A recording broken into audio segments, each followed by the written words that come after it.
뉴욕 증시 마감 코멘트 영상 보고 오셨습니다. 밤사이 나온 해외 뉴스 확인해 보겠습니다. 유한타증권 유동훈 본부장과 함께할게요. 안녕하세요. 안녕하십니까? 먼저 해외 뉴스 화면을 통해 만나보시죠. 첫 번째 뉴스입니다. 유럽중앙은행이 7월부터 기준금리를 올리고 9월에는 더 큰 폭으로 인상하겠다고 밝혔습니다. ECB의 기준금리 인상은 11년 만에 처음입니다. 미국의 휘발유 소비자 평균 가격이 역대 최고가 행진을 이어가면서 사상 최초로 3.8리터당 $5에 바짝 다가섰습니다. 미국 액화 천연가스 수출의 5분의 1을 담당하는 터미널에서 화재가 발생해 최소 3주간 시설이 폐쇄될 예정입니다. 유럽의 연료난이 더욱 악화될 것이라는 전망입니다. 사실상 준봉쇄 상태였던 중국 수도 베이징이 방역 수위를 완화한 지 사흘 만에 다시 일부 지역의 통제를 강화했습니다.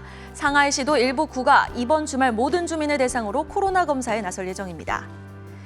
일본 반도체 관련 대기업들이 설비 투자로 인한 비용 부담을 제품 가격에 전가해 일제히 가격 인상에 나섰다고 니케이 아시아가 보도했습니다.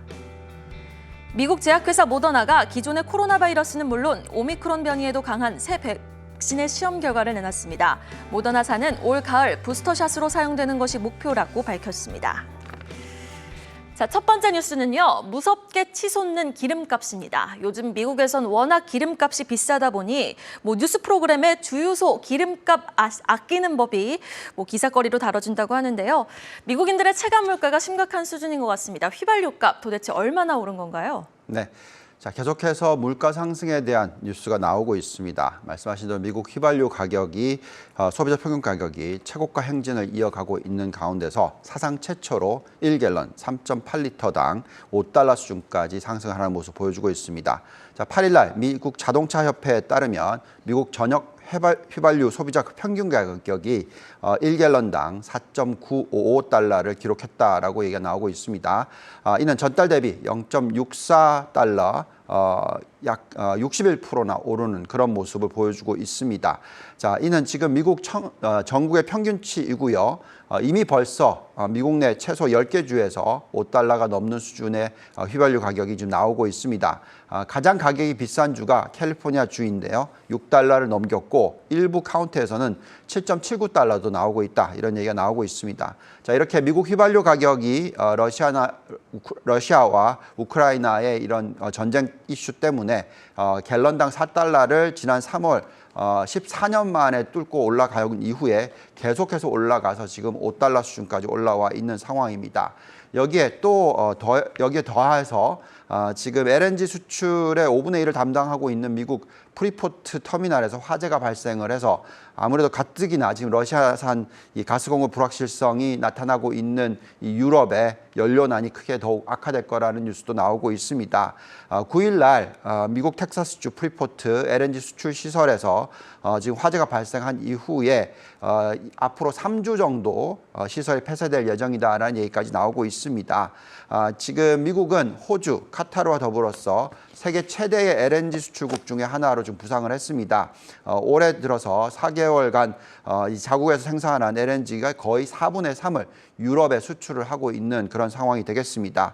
지금 프리포트 터미널이 왜 중요하냐면 연간 1,500만 톤을 선적할 수 있는 시설이고요. 미국의 가스 수출량의 약 5분의 1을 담당하는 그런 곳이기 때문에 그렇습니다. 지금 이렇게 유럽 쪽에 이 발전소와 난방, 공업용으로 쓰이는 가스의 약 절반을 미국에 의존을 하고 있는데 이런 사태가 터졌기 때문에 이런 모습이 나오자마자 미국의 천연가스 가격의 추이를 한번 보시면은 큰 폭의 상승 이후에 많이 하락을 했었는데 하루 만에 30% 급등하는 모습까지도 보여주고 있는 그런 상황이 되겠습니다. 자, 이렇게 이 화석 연료 에너지가 고공행진을 하게 되면 내연차에서 우리가 생각하기에는 전기차로의 전환이 굉장히 빨라지지 않을까라는 생각을 하게 됩니다. 그래서 어제 테슬라 주가가 반등을 했는데 살짝 끝에는 좀 빠져서 끝났습니다만 어쨌든 관심은 더 늘어날 수밖에 없다고 생각을 하고 있습니다. 우선 테슬라의 주가를 한번 보시면은 고점 대비해서 50% 가까이 하락을 했었고요. 최근에 반등을 하고는 있으나 미흡하기는 합니다만 저희가 돌려본 자본가치 모델상의 적정 가치는 $1,300가 넘는다고 나오고 있어서 충분히 투자할 만한 가치가 있는 타임이다라고 말씀을 드리고 있고요. 또 중국의 대표적인 전기차로서의 니오라고 있습니다. 보시면 고점 대비해서 자그마치 82.5%나 급락을 했습니다. 그만큼 여러 가지 이슈가 지금 영향을 미쳤다고 보면 될 것 같고요. 최근에 반등을 시작하는 모습을 보여주고 있고 저희가 돌려본 잔존가치 모델상의 매력도로는 상승 여력이 약 한 38% 정도 된다. 25달러가 적정 가치다라고 나오고 있습니다. 자, 우리가 지금 전체적으로 전기차에 대한 투자 비중을 가져가야 된다고 말씀을 드리고 있는데요. 글로벌 포트폴리오의 약 10% 정도가 적절하지 않을까 이렇게 얘기를 하고 있습니다. 또 이런 가운데서 아까 말씀드렸듯이 계속해서 석유 에너지, 이 화석연료 에너지에 대한 관심이 높고요. 여기서 특히 천연가스, 미국 천연가스 회사에 대한 관심이 필요하다라는 말씀을 드리고 있습니다. 자, 그래서 우리가 들여다보면 화석연료 에너지 관련주로서 미국의 가장 대표적인 세 개의 종목을 뽑아보면요. 캄스톡 리소시스와 옥시덴탈 페트롤리움, 쉐브론 이렇게 세 개의 종목을 들여다보고 있고요.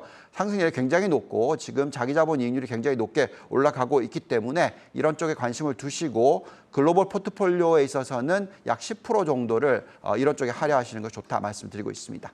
네, 전체 포트의 전기차는 15% 그리고 화석연료 에너지는 10%의 비중을 좀 가져가자 여전히 테슬라와 니오의 매력도에 대해서 짚어주셨습니다. 자, 다음 소식은요. 간밤 급락한 모더나 이야기 해보도록 하겠습니다. 기존 코로나 바이러스는 물론 오미크론 변이에도 강한 새 백신의 시험 결과를 내놨음에도 불구하고 주가는 급락했거든요. 사실 이 뉴스는 백신 매출 수요를 좀 기대해 볼 수 있는 뉴스 아니었나요? 네. 자, 이렇게 이 신약 개발 회사에 대한 투자는 그만큼 변동성이 높기 때문에 상당히 피곤함을 느낄 수가 있습니다. 자, 어쨌든 뉴스 나온 내용을 한번 짚어보면요. 미국 모더나가 기존 코로나19 백신과 오미크론을 표적으로 한 백신 후보 물질을 결합 개량 백신을 만들었다. 이렇게 얘기를 하면서 지금 이 오미크론 변이에 대해서 강한 면역 항체를 생성했다라고 8일 날 발표를 했습니다. 어느 정도의 항체를 생성하냐면 과거 평균 대비해서 1.75배 수준의 생성을 했다 이렇게 발표를 했고요. 지금 이 백신을 맞은 사람들에 있어서 부스터샷을 접종하고 난 이후에 1개월 지난 후에 어떻게 되는지를 검사를 한 결과값이다라고 얘기를 하고 있습니다. 자, 이렇게 되기 때문에 이제 우수한 면역력을 높이고 있기 때문에 앞으로 이것을 이제 접종할 수 있도록 노력을 하겠다라는 얘기고요. 뭐 8월 이후 9월 달쯤이면은 가능하도록 노력을 하겠다라는 얘기를 하고 있습니다. 자, 이런 소식에 힘입어서 전날에는 2% 정도 급등을 했지만 어제는 또 급락을 하는 모습 보여주고 있습니다. 자, 지금 모더나 주가를 한번 보시면은요. 여기에 나와 있듯이 코로나19 이후에 정말 많이 올랐죠. 예, 거의 뭐 20달러 미만에서 497달러까지 올랐으니까 예, 30배 가까이 오른 그런 주가였습니다만 또 그 고점 대비해서 지난 약 뭐 1년이 안 되는 기간 동안에 이렇게 76%나 폭락을 했습니다. 자, 그 이후에는 이제 좀 안정을 찾는 것 같지만 어쨌든 변동성이 굉장히 심한 편입니다. 그래서 이렇게 이 신약 개발 회사에 투자를 하는 것은 굉장히 좀 부담스럽습니다. 리스크가 높다라고 말씀을 드리겠습니다. 성공할 여부도 참 찾기가 어렵고요. 또 성공한다 그래서 오랫동안 이어질지도 잘 모르기 때문에 결국은 우리는 분산 투자가 바이오 업종 투자에서는 굉장히 중요하다라고 말씀을 드리고 있습니다. 자, 그래서 우리가 지금 들여다보고 있는 것은 아무래도 이 대표적인 ETF를 활용하시면 좋다라고 말씀을 드리고 있는데 미국의 바이오 헬스케어의 대표적인 ETF로서는 IBB라는 게 있습니다. 지금 보시면 고점 대비해서 하락률이 아까 모더나의 절반 정도 되죠. 그리고 반등은 제법 일어나고 있는 상황이다라고 말씀을 드리겠습니다. 또한 뭐 신약 개발뿐만이 아니라 헬스케어 관련된 ETF도 있죠. XLB라는 게 있습니다. 이 종목은 하락폭이 굉장히 적고요. 계속적으로 지속적으로 상승하는 모습을 지금까지 보여주고 있습니다. 그래서 대표적으로 이 전체적인 ETF들을 들여다보면은 IBB뿐만이 아니라 XLB, FBT 다 ETF이고요. 지금 적정 가치를 계산해 봤었을 때 상승 여력이 50%에서 60% 정도 나온다라고 판단하고 있습니다. 자, 그렇기 때문에 개별 종목 투자보다는 이렇게 ETF를 활용해서 투자를 하시는 것이 적절한 바이오 업종, 헬스케어 업종 투자 방법이다라는 말씀을 드리겠습니다. 네, 우리 또 이벤트도 하나 앞두고 있죠. 바이오 USA 이벤트를 앞두고 있는 만큼 바이오 섹터에서는 ETF에 좀 더 관심을 가져보자라는 말씀까지 해주셨습니다. 자, 금요일 또 CPI 인플레이션 지표를 앞두고 있습니다. 오늘 나온 급락을 좀 변동성의 일부라고 좀 염두를 해둬야 되는 건지 전략 좀 어떻게 가져가는 게 좋을까요? 네, 자 여전히 변동성 구간에 있습니다. 오늘 밤 인플레이션 수치가 발표되기 전에의 어떤 하락률이었다고 생각이 들고요. 또한 지금 6월 15일 FOMC 미팅이 남아 있죠. 그렇기 때문에 여기에 대해서 궁금해하고 좀 걱정을 하고 있는 상황이고요. 또 6월이 지금 선물 옵션 만기일이 얼마 남지 않았습니다. 자, 그렇기 때문에 계속적으로 변동성이 유지가 될 거다라고 예측을 하고 있습니다.